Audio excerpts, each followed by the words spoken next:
Hello friends, welcome to ஆரோக்கிய சமையல். இன்னைக்கு நம்ம ஒரு ஸ்வீட் ரெசிபி தான் பண்ண போறோம். வாங்க எப்படி செய்யலாம்னு பார்க்கலாம். ஒரு மிக்ஸி ஜார் எடுத்துக்கலாம். இதுல 3/4 கப் அளவுக்கு சர்க்கரை எடுத்திருக்கேன். இதை நம்ம இதுல போட்டுக்கலாம். இது கூடவே ஒரு 3 ஏலக்காய் எடுத்திருக்கேன். அதையும் நம்ம போட்டுக்கலாம். இதை நல்லா பொடி பண்ணி எடுத்துட்டு வந்துடலாம். இப்போ சர்க்கரையை நல்லா பவுடர் ஃபார்ம்ல அரைச்சிட்டு வந்துட்டேன். ஒரு மிக்சிங் பவுல் எடுத்துக்கலாம். இதுல 1 கப் அளவுக்கு ரவை எடுத்திருக்கேன். அதை போட்டுக்கலாம். இதுல ரவை சேர்த்த பிறகு 2 கப் அளவுக்கு சேமியா எடுத்திருக்கேன். இதையும் நம்ம இது கூட போட்டுக்கலாம். சேமியா சேர்த்த பிறகு ஒரு 1.25 கப் அளவுக்கு சூடான பால் எடுத்திருக்கேன். நம்ம ரவையும் சேமியாவும் எந்த கப்ல எடுத்தோமோ அதே கப்ல 1.25 கப் சூடான பால் இதுல சேர்த்துக்கணும். சேர்த்துட்டு இதை நல்லா மிக்ஸ் பண்ணிடலாம். 10 நிமிஷம் இதை அப்படியே வச்சிடலாம்.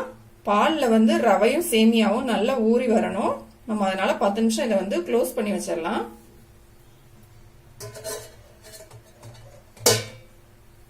ரவையும் சேமியாவும் நல்லா பால்ல ஊறதுக்குள்ள நம்ம ஸ்டவ்ல ஒரு பேன் வச்சுக்கலாம். இது சூடான பிறகு கொஞ்சமா நெய் ஊத்திக்கலாம்.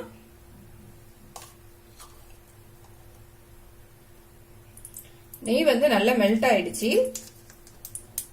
இதுல கொஞ்சமா திராட்சை எடுத்து வச்சிருக்கேன். இதை நம்ம இதுல போட்டு நெய்ல வறுத்து எடுத்துடலாம்.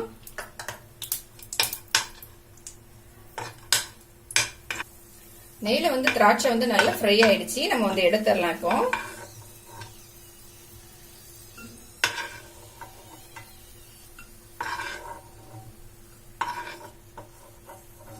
இப்போ நம்ம ஊற வச்சிருந்த இந்த ரவையும் சேமியாவும் எப்படி இருக்குன்னு பார்க்கலாம். பாத்தீங்கன்னா இது நல்லா திக் ஆயிடுச்சு. சேமியாலாம் கூட நல்லா சாஃப்ட் ஆயிடுச்சு. முந்திரி வறுத்தெடுத்து அதே பேனை எடுத்துக்கலாம். இதுல கொஞ்சமா நெய் இருக்கு. பேன் சூடாயிடுச்சு. இப்ப நம்ம ரெடி பண்ணி வச்சிருந்த இந்த மிக்ஸ் கொஞ்சமா எடுத்து இதுல தோசை மாதிரி ஊத்திக்கலாம். ஸ்டவ் நல்லா சிம்ல வச்சு இது ஊத்திக்கலாம்.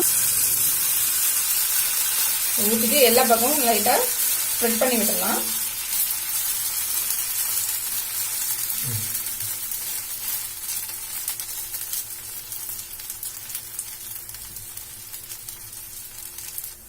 ஒரு பக்கம் வெந்துடுச்சு.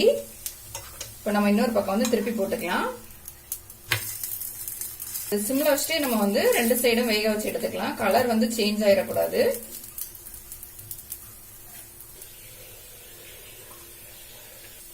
இன்னொரு பக்கமும் வெந்துடுச்சு. நம்ம எடுத்துடலாம். இதே மாதிரி நம்ம மீதி இருக்க மிக்ஸ் எல்லாத்தையுமே ரெடி பண்ணிக்கலாம்.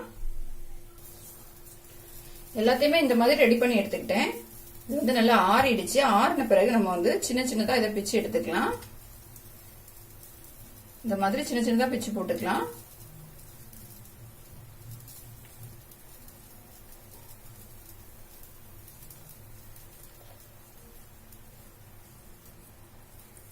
எல்லாத்தையும் இந்த மாதிரி சின்ன சின்னதா பிச்சு எடுத்துக்கிட்டேன்.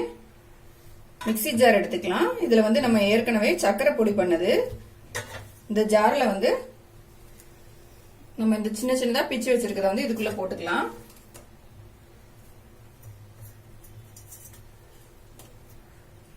போட்டுட்டு இதை நம்ம அரைச்சு எடுத்துக்கலாம். இப்ப நான் அரைச்சு எடுத்துட்டு வந்துட்டேன்.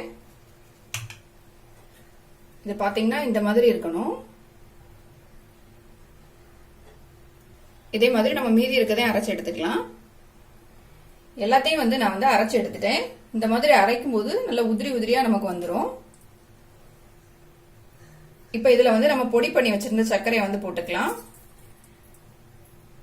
சர்க்கரை சேர்த்த பிறகு நம்ம நெய்ல வறுத்து வச்சிருந்த அந்த திராட்சையும் இதுல போட்டுடலாம்.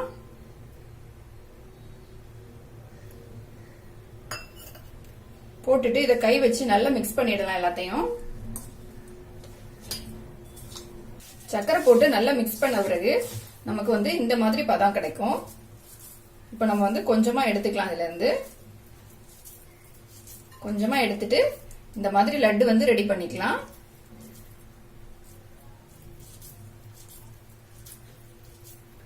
பாத்தீங்கன்னா நம்மளோட லட்டு ரெடி ஆயிடுச்சு.